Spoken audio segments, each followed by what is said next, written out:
Hey guys, this is Montana Tucker, and you're watching my episode of LipRoll with Valerie Morehouse.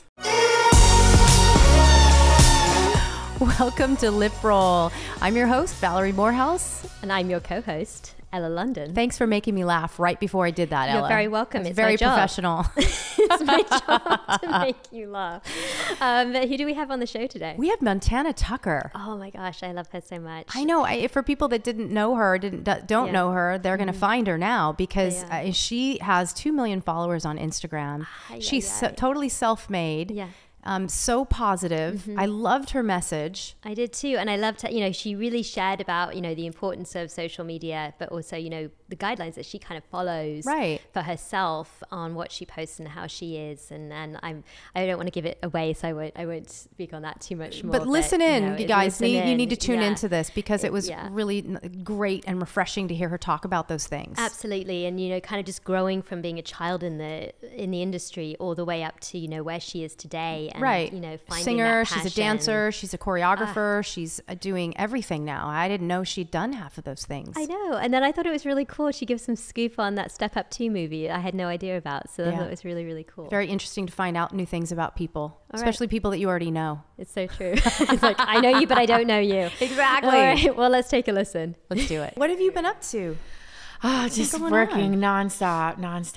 I know, you're just it's crazy. All over the place. How are you keeping up with that schedule? Honestly, I don't know, but it's hard. It's definitely very hard. But I think now I'm finally figuring out the rhythm and I'm able to balance. And maybe not shooting too many things in one day. Exactly. Right? Yeah, because I was doing 2 videos a day, 3 videos a day. And I'm like, this is nuts. I can't do this. Most people just do one. Yeah. Right? How do you get through 3? I mean, they're quick snippets, right? It takes 2 to 3 hours of rehearsal and then 2 to 3 hours of filming. Right. So that's really one video. But then the editing process is a whole other ball game, which I'm sure you know. We do, guys, right? We know about the editing process.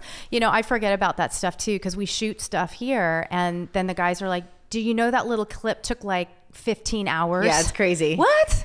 Editing is the hardest thing in the world. 15 hours. It's a 1 minute thing. I know. Yeah, no, it's crazy. It is. So do you have you have your own little team now? I have a team and I make my own schedule, but I'm the type of person that if I'm not working, I kind of go crazy. No, I didn't know that about, yes, I did know that about you. I kind of go crazy. So I feel like I'm always not doing enough. Right. So that's something I'm working on. Oh, it's so amazing for you to be able to do all that stuff though, because it kind of came not out of nowhere. It kind of did though. How everything started. I never knew that the social media stuff was going to take over. I've been in the industry since I was 8, 9 years old.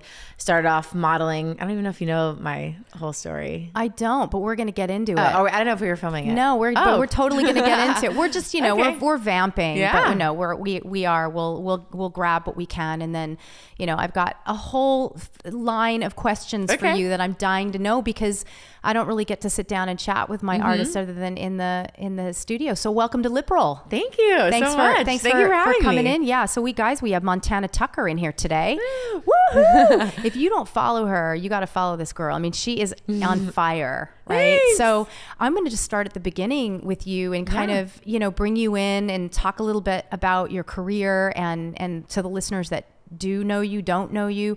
And I'm probably going to learn a few things too. Yeah. So growing up as a dancer. Yes. So I know that you started out as a dancer because you're doing multiple things now. So what was that like? Well, I started off in the industry when I was about 8, 9 years old. I actually started modeling and acting. For a long time, my mom didn't want me getting in the crazy entertainment industry after hearing all the things you hear about it. So after a lot of begging and a lot of people telling her, she needs to model, she needs to act, she finally let me get into it. And when I would be on these jobs, people would always say, can you dance? And I could dance, but I never really took a dance lesson in my life. And, I did so much acting when I was younger. I did Barney, Land of Make Believe. I was a Serena the Mermaid in Barney. How cute is that? My kids grew up on Barney. So in fact, I totally forgot about it until you just mentioned it. Serena the Mermaid, that was me. Oh, my goodness. And I did a TV show with Ariana Grande because we're both from Boca Raton, Florida. So what one was that? It was called Adventure Kids on PBS. Okay. And so I just did a lot of acting and modeling. And then, when I'd be on these jobs, people would say, can you dance? And, you know, I can move, but never took a lesson. Yeah. And then I don't know if you remember Darren Henson. He had Darren's Dance Grooves. This was like back in the day. I do remember this is that. Before social media. Yeah, so it was yeah, like the VHS to learn how to dance like Britney Spears or NSYNC. So I do remember the VHS. Yes. I was just talking about this with our artists that were in here earlier. I'm like, yes, people, I did just date myself, but yes, VHS. I used to watch VHSs. What do you mean? And so, yeah, I always saw the infomercials on TV, and I'm like, Mom, I want to do that. And he had a workshop in Orlando, Florida. Begged her to take me. So my family, we all went to Orlando. After I took his class, he's like, "Where are your parents? I need to talk to them." And he went up to my parents, and he's like, "You need to move her to LA or New York," because I was living in Florida. So you were a natural. Yeah, dancing just like really came natural to me. And at the time, my parents had like jobs, and my sister I have an older sister. She was in school. We couldn't just get up and move to LA. So my mom actually started a dance company in Florida with Darren, and they would bring all the big choreographers from LA and New York down to Florida. Boy, your mom sounds like a firecracker. Oh, she's like, well, if my daughter's going to be in this industry, I'm going to be right there. Oh, she's the best. My mom is like the biggest supporter of everything. And she right now manages me also. So she is very involved, and she's the best. But yeah, so she opened this company. It was super successful. All the big choreographers from LA and New York would come down to Florida, and that was unheard of at the time.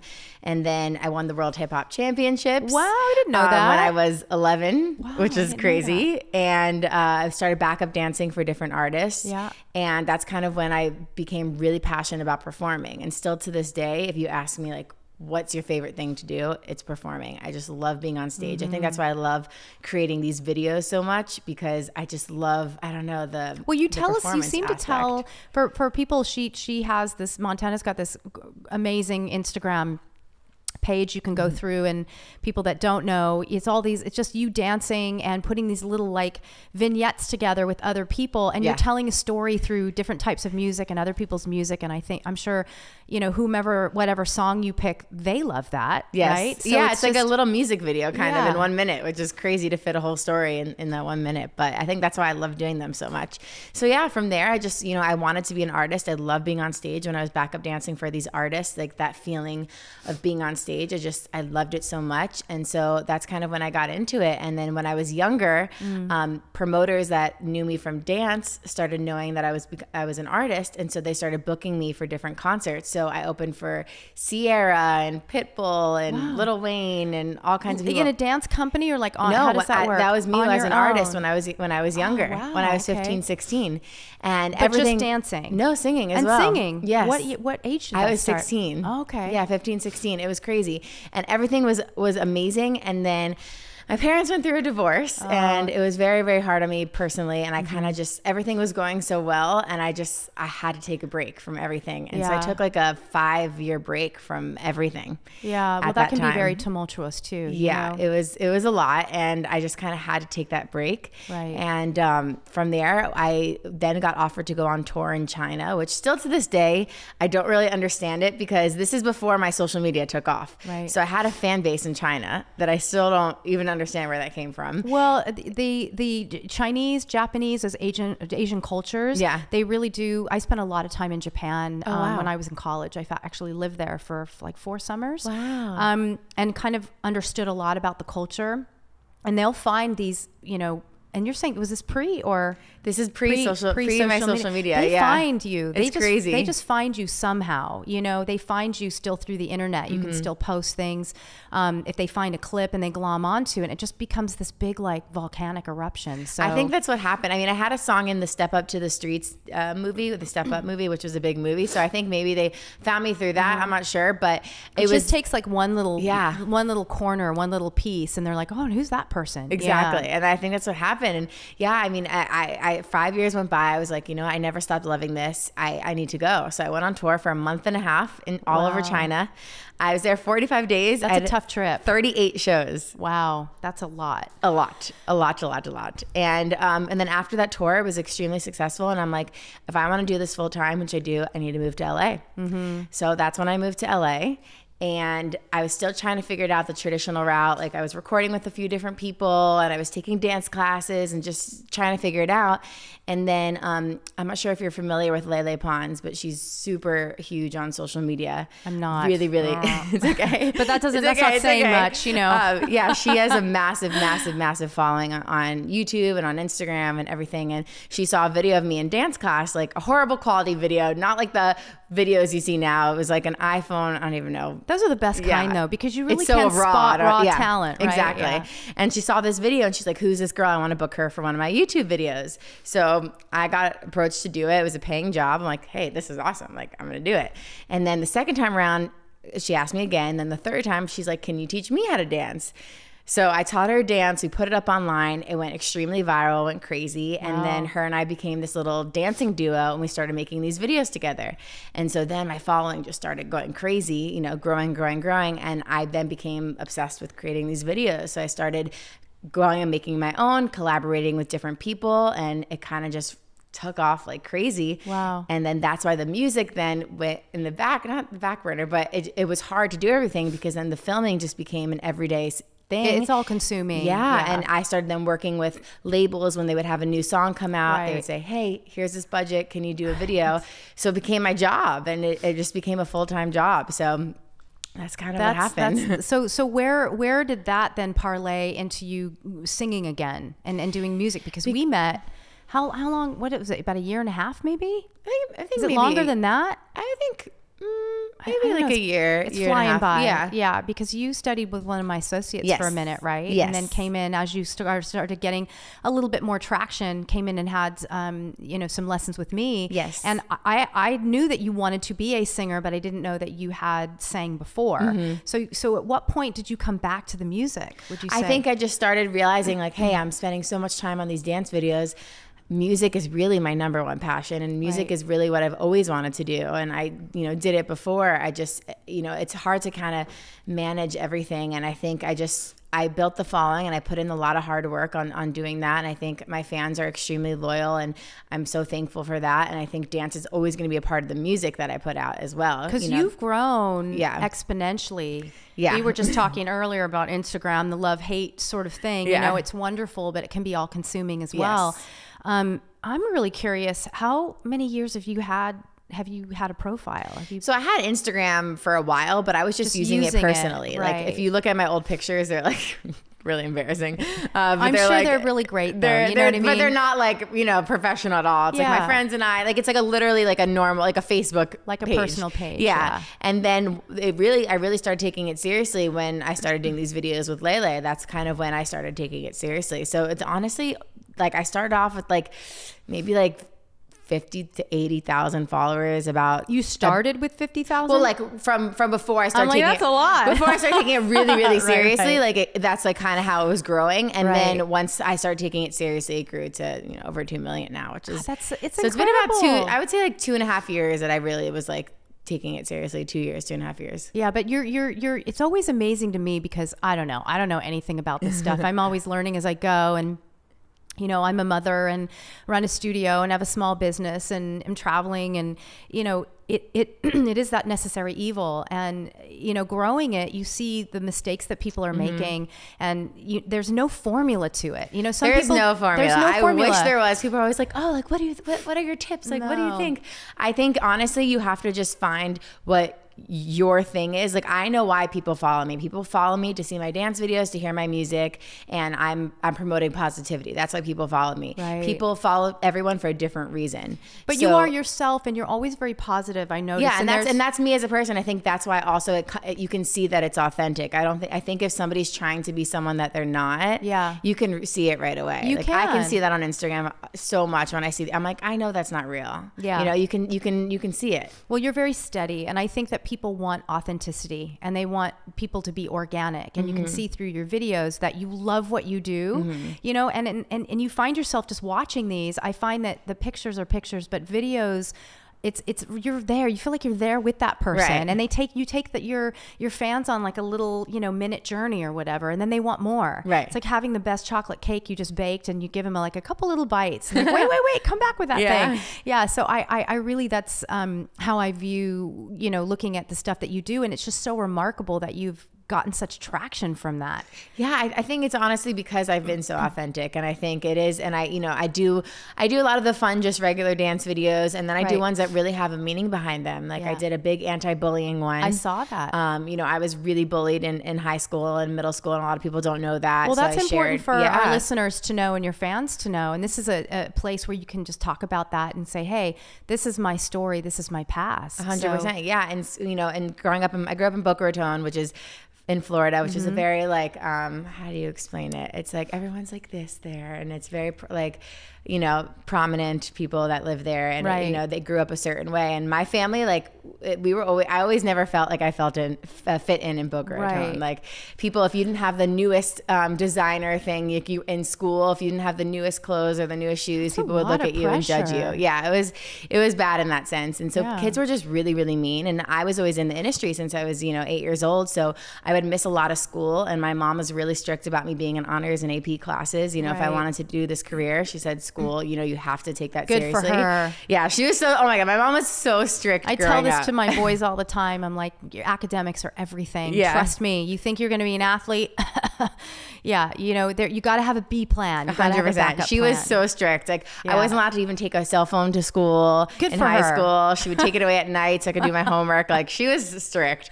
But so kids, I would always miss school and then come back, and I'd be in the honors and AP classes, and kids wouldn't understand like who do I think I am missing school and still trying to be in these classes. So they would push me in the hallways. At lunch I would go sit down, and they would get up and leave, like, oh look, it's Montana Tucker, and they'd walk up and go to another table. So it was really hard. People, even as adults, sadly, but true, they tend to get afraid of what they don't understand. And if they can't find it themselves or have it themselves, the only way they know how to retaliate is to bully or is to put you down. I always say everybody, even people around you that are close, they can have an agenda. You have to be very careful of your little circle, you know what I mean, and the people that you trust and you allow into that circle. So you have to find those people that don't have the agendas that definitely do have your highest good. So I'm really sorry that happened to you. That's I think everybody has a bullying story. 100%. I think a lot of people don't share it also, and that's why with my platform, people see me and I'm doing all these cool things, and I look a certain way or act a certain way, but they don't know that I've been through it also, and that's why I shared that with them. So I did an anti-bullying video, and I really shared my story,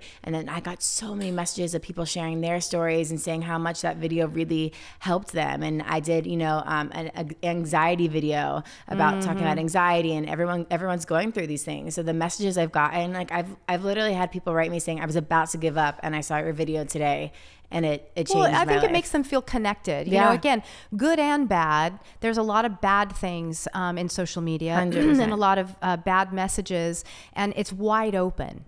So but I think the good messages really do power through, because you look at, people just need an outlet. When I was growing up, we didn't really have that. It was like you just dealt with it and you just stuffed it down. I was bullied because I had a British accent. I was raised in England in the 70s and came back here, and it took me a while to really, really get rid of it.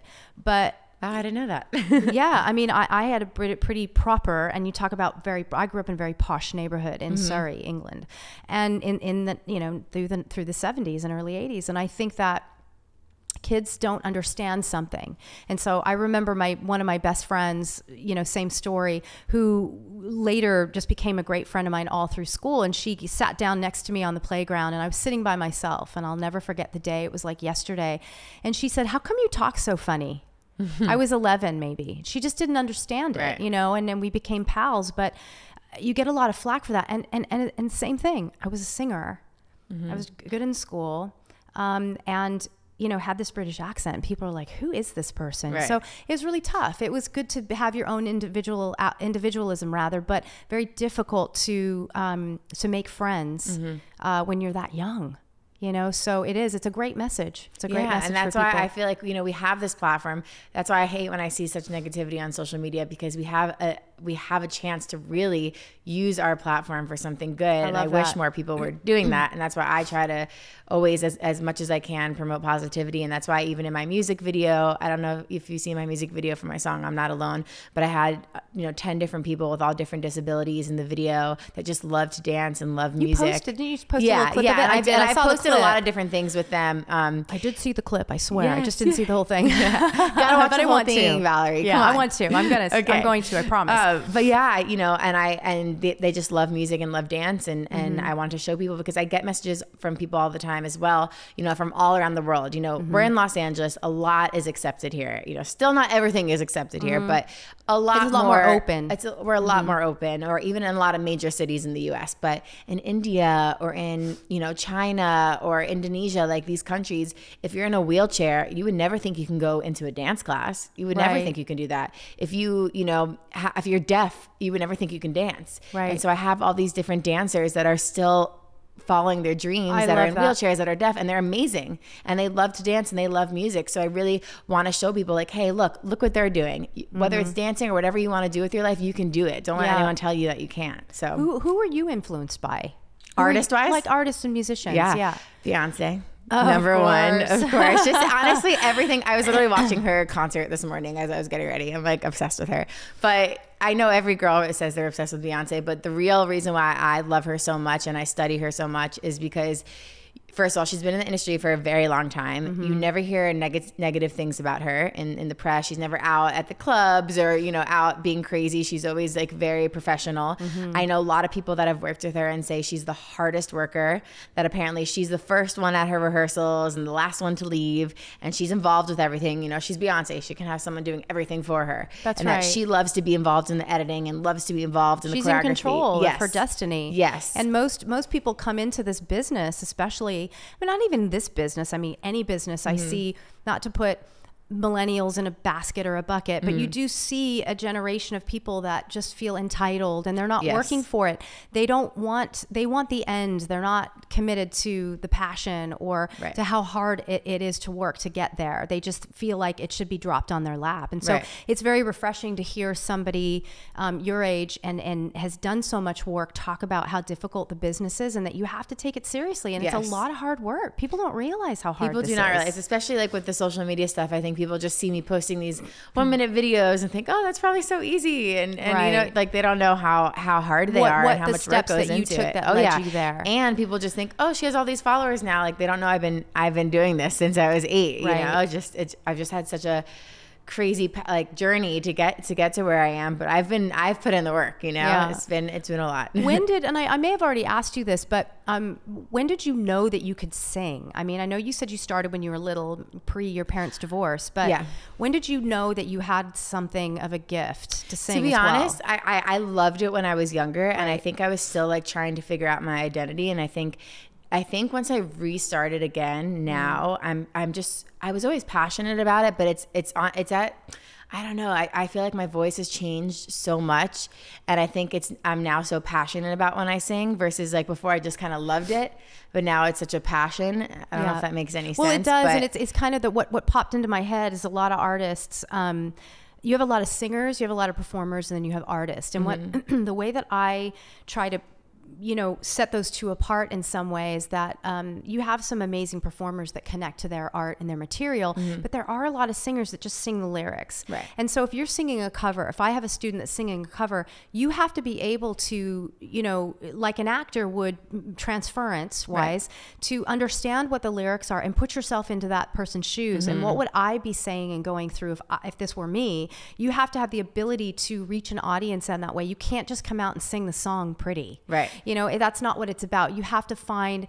for my students, it's not just about the tone and the pitch and the technique. It's just as important to figure out what message am I sending and how can I reach my audience and how can they understand where I'm coming from and how can I touch their hearts and their souls with my own music and with a cover. And I think that's the difference, isn't it? I think 100%. That's kind of what you're saying. You had the passion for it, so you were able to relate that. I think that's definitely what it is. I think as I got older, as I've experienced more, as even, you know, now my songwriting and when I'm in the studio, it just, everything is just so different. I think even in the past year, really, and now that I'm recording a lot more now, I think even like taking a break again was just a good idea. It was good for me because the breaks are good, people. Yeah. The breaks are good. You know, Yeah. you have to have them as an artist. You have to breathe and recharge, because sometimes you're so in it. That's where, to touch upon the anxiety that you talked about, that's where the anxiety comes in, right? You get anxious because you're just doing too much, and it takes a lot to be in this business, and so there's a lot of anxiety and a lot of pressure that comes with that. I see it every day. Oh yeah. And my clients, everybody's dealing with something. Because it's difficult to find out, where is my balance? Right. You know, you had touched upon Step Up 2 and Bring It On 5, was it? Yeah. I didn't know that you danced in those. I had a song in them. Get out of here. Yeah, I had a song in both of them. Yeah. So how many years ago? That was when I was like 15, 16. Okay, yeah. So that was a little while ago, right? So how did that come about? Actually, so for Step Up 2, there was a MySpace. This is MySpace time. We all remember MySpace. And there was a MySpace contest. This was like right at the end, like MySpace was like just about to go. But it was to have your song in the Step Up movie. Yeah. And you had to submit a video of you singing a song that they gave you. And I was like the youngest one to enter. Everyone was in their 20s, and everyone that was entering had these like belt out, amazing, huge voices. And I'm like, okay, what can I do that's different? So what did I do? I did a dance video. This is even before I was even doing my dance videos. It's not like how I do them now, but I just danced to the song while singing it, and no one else did that. Everyone else was just belting out, you know, the song sitting in front of their computers, but mine was a full-on thing. And I got like, I guess the people, because it was Disney that chose it, they said the votes that I had on my video were like surpassed everyone like crazy. Right. And so that's how that happened for the Step Up 2 movie. So just doing something different. Yeah, right? doing something different. I was like, you know, what's going to set me aside from everyone else that's just, you know, kind of singing. So yeah. What are some of the experiences you've had, like the best experiences you've had dancing in music videos or on screen? The best experiences I've had. Something where you're just pinching yourself going, how did I get here? Well, a couple things that happened this past year, which were really cool. I choreographed, casted, and danced in a DJ Snake and Love. Love, is that how you say it? Love? I trained him for like a minute. Oh, really? I love him. He's great. He's super cool. Yeah, it was their song A Different Way with DJ Snake and Love. And so that was an amazing experience. It was with a huge director, Colin Tilley, who's like one of the biggest music video directors. Wait, you cast it and choreographed it? And danced in it. How did that happen? It was crazy. Did they just find you and say, okay? I knew Colin, and he originally reached out to me because he started seeing all my videos, and he's like, he knew I knew a bunch of little kids because I always have little kids in my videos. And at first, he just wanted me to help him, like he needed 2 star kids for the music video. So I was like, yeah, of course, I know every kid dancer in LA. And then I sent him some kids. He's like, actually, do you want to just do the whole thing? And I'm like, okay. So what an experience. That was amazing. I mean, yeah, to cast, and I had to do all different styles. So I had to get Bollywood dancers, I had to get ballet dancers, Tai Chi, Kung Fu, and hip hop. Did you find everybody through Instagram?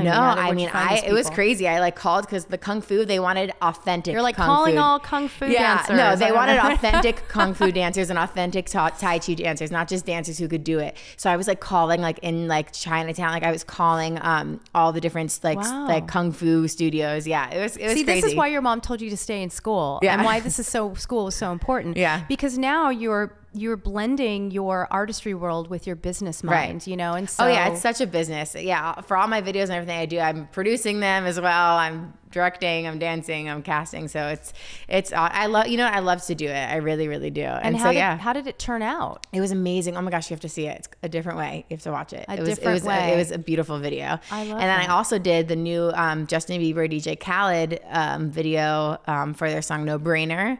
That came out recently. So you choreographed that. I choreographed and danced in that one as well. So if I need a choreographer now for my clients or a movement coach, can I call you? Got you. Yes. Yes. Send me your rates. Yes. Yeah. No, I do. I get asked that all the time. Yeah. I just had 2 people actually yesterday say, do you know like a move? I said, I'm not going to help you with movement. I mean, I can dance, but I'm not a choreographer. So, you know, of course. It's a totally different thing, right? Being totally comfortable different on stage. So. Oh yeah. I think that was something that I'm lucky that for some reason, like that came natural to me. The the vocals are just something that I have to train more on 100%. Yeah. See, almost thinking business. We're sitting here having a chat and I'm like, oh, how can I utilize this? Yeah, right? Hey. How can I utilize her more? Okay, I could use you. So seriously, we'll chat after. 100%. I do have clients that need, they need that help and they need that assistance. And I had somebody, and now she's a TV show host. So oh, wow. She was a rockette and she did all the stuff for Christina Perri's videos. Oh, and wow. She was the only person I knew years ago that did it. A little shout out to Kelty Knight. She's amazing. And, people do different things throughout their career. Yes. And they fall into different places in their career. And if you love what you do, like what you're saying now, I was just telling someone this yesterday, you never know where you're going to land. You never know. That's why you have to commit. Happened, I'm just like, I never would have expected this. I mean, through Instagram also, I'm getting these like crazy brand deals with things that I'm like, wow, I never lip gloss, yay, a box of free lip gloss. It's crazy though, but like it's crazy that you're making such a living off of like doing this, it's amazing, but it did take a lot of hard work. And I think that people that see my stuff, they need to know that it does take a lot of work. And also that people are always like, what do you think, that you post? What do you think that it was that really is the reason why your following grew? I think you got to just constantly post also and not worry about, oh, is this one going to do well? Or is that one not going to do well? I would do that in the beginning. I would overanalyze everything. And I'm like, I don't know if I should post this. And there were times where I would work super hard on a video. I'm like, this is going to be my best video yet. And then I post it and it does horrible. It tanks. Yeah. And I'm like, what? I don't understand why. And then I do another one that I'm like, all right, I don't think this one's that great. I'm just going to post it. Yeah. And it like goes insane. So I think you just have to, as long as you're proud of it, like on my page, I never post like anything I'm not proud of. And I think also even the brands, I'm very selective on brands that I work with because I don't want to just promote any brand just because it's a lot of money. Like you don't want to be a brand whore. No, at all. No, but I don't, There are so many people that do that. There's so many people that do that. I think that's why you can see that it's not authentic. People that are promoting a new brand every single day. Like, I don't think that's authentic. I think everything that I've promoted and posted is something that is true to me. And, I've had a lot of opportunities things that are, I don't post any curse words on my page ever. I love that, any by song. the way. I'm always taking the bad words out. Can we talk about that for a minute? Yeah. I'm gonna move to the left here because I'm gonna sound really, really old and really, I can't stand seeing all these photos. Most people are gonna be upset with me, but people flipping off the camera all the time. Like, what is that? It's horrible. And it's just, it's why I can't have my kids have an Instagram page because of all the negative stuff. It's like you have 25 things that are really positive and really wonderful, and then you get one post that just sets the tone for that day that's negative, and it's I just horrible. think I love that. Please tell me more about that. I don't want to be the older gal talking about that, but what is behind that, and tell me why you don't do it, because I think that's really important for young girls, young boys, anybody, and even these adults. Parents are doing it. I think because their kids are doing it. I think that's what's happening. That's why, like what I said, like, we have the opportunity, we have, massive followings. We have the opportunity to really inspire people, and people look up to 100%. Us. And so anything that we're doing, they're going to mimic. And I think that's horrible. I think some of the music that's out, nowadays, like it's fun to listen to, but if you really listen to the words, and I feel like the younger generation really does listen to the words more than we might, so they're really listening to it and really watching everything. And I think, I think there's a way to still be cool without cursing or without, yes, I'm all 20. I'm all for expression. I'm old enough to drink, but I never post that I'm drinking online. I'm just I'm very like, I don't think people need to, see that. I don't do drugs, never done drugs, like it's something that's just me, authentic to me. Right. But I think that some people want to be like that, but they think that they won't be cool enough if they're not posting those things. It's a mask. I think it is a mask. And, people would argue the other side of that's self-expression, and that's artistry, and that's, that's rock and roll. And I don't know. I mean, I guess that it is, but I think that we just have to be ambassadors for change, and that's what I see with you that's so special. You're more of a brand ambassador for change and for positivity, and just showing people hard work and doing things the right way. It's your generation, but very old school in a way, and the two of those sort of come together in this nice synchronicity. So I love that about you. Thank you. So being an influencer, I mean, I know we just talked about a lot of that, but is that part of being an influencer, and is there anything that you do that I might not know about? Or Yeah, I mean, it's crazy that the word influencer nowadays, what it means, because I feel like I can see she's gearing up, guys. Yeah. I saw it in her eyes. She's like that word, but I don't like that word because so many people use that word and everyone just says they're an influencer now. Yeah. Like people that are just promoting. It's a job. Yeah. It's like, I don't like that. Like I still want to be an artist, you know, and a creator. Like that's another word that I think people use about people who are making these type of videos and stuff like that. Like we're creating different content. But the word influencer, like it should be used as someone who influences people. But I feel like nowadays with like Instagram, people use the word influencer as someone who's like promoting tea or promoting teeth whitening. So that's why I'm always funny about that word. But I think, you know, like you said, people are being influenced by what you're doing. And so you have to make sure what you're doing is you're proud of it. And I really believe that you know, the way I grew up, my mom was super strict with me. That's just me as a person. So how I portray myself online is really how I am in real life. And my friends know that, and everyone that you know knows me knows that. And I think that's kind of what I would tell people is like, don't be afraid to really be yourself. You know, I think people are always scared to, you know, post something, you know, a picture with you with no makeup. Like that's an insecurity of mine. So I actually did a video about body image and about insecurities, and I took my makeup off in the video, you know. So that's it's okay to show people like your true self, because it really can inspire someone. Yeah. And I think it's good to help people find themselves too, because a lot of people, you say just be yourself, but some people are younger, you know, their question is, I don't know. I don't know yet. So it's nice that they have those that positive goal and a positive person to look up to. So what would your advice be to somebody getting into this industry and kind of wanting to be an artist? Yeah, I mean, like I said before, I think don't be afraid to be yourself.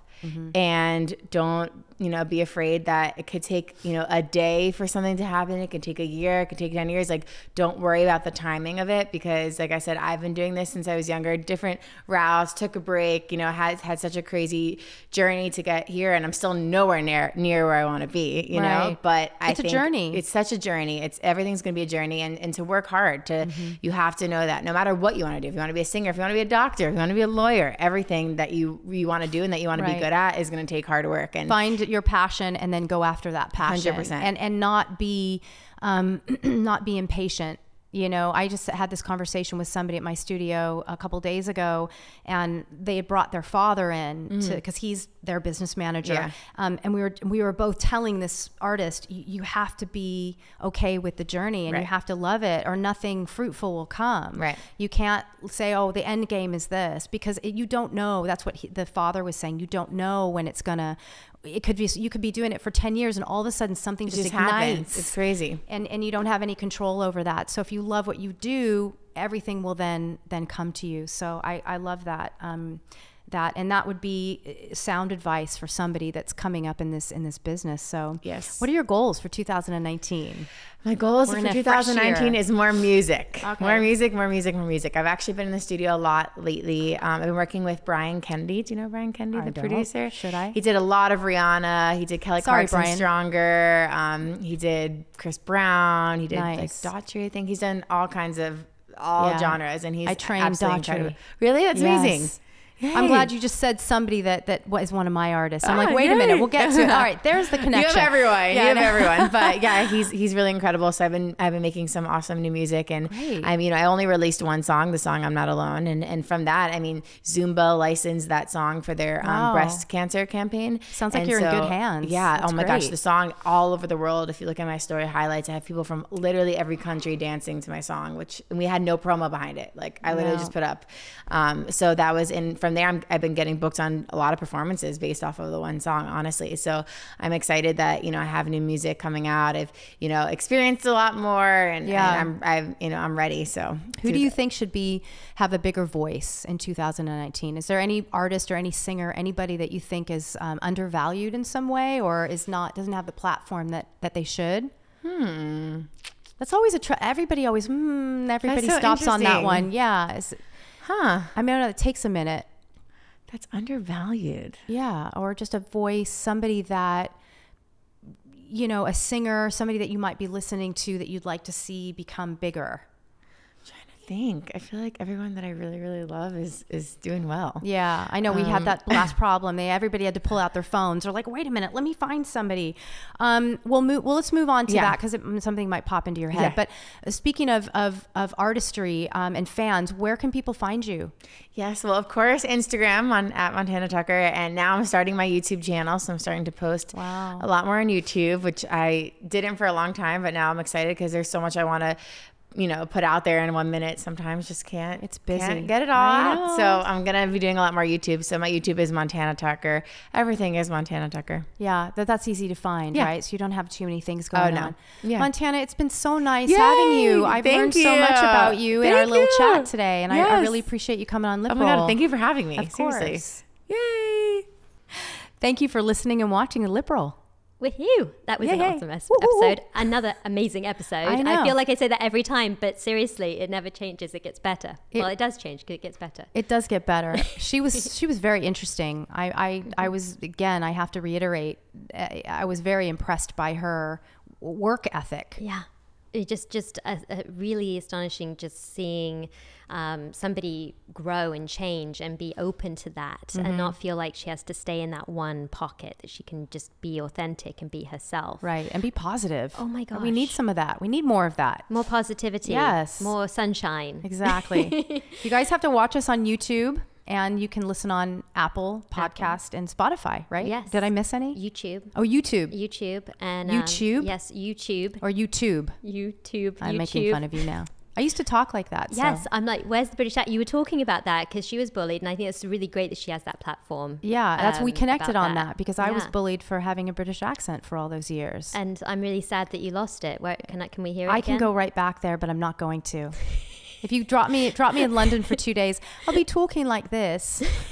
Well, there we go. See, we got a little bit. Oh my God, she's got a case of the Madonnas. Sorry, Madonna. We love you. You're amazing. We love Madonna. But anyway, yes, please subscribe. Yes. I subscribed. I did. Good. Yes, I was very good. And well, subscribed. rightfully so. And you can follow us on Instagram at liproll.co. Boom. And we're out.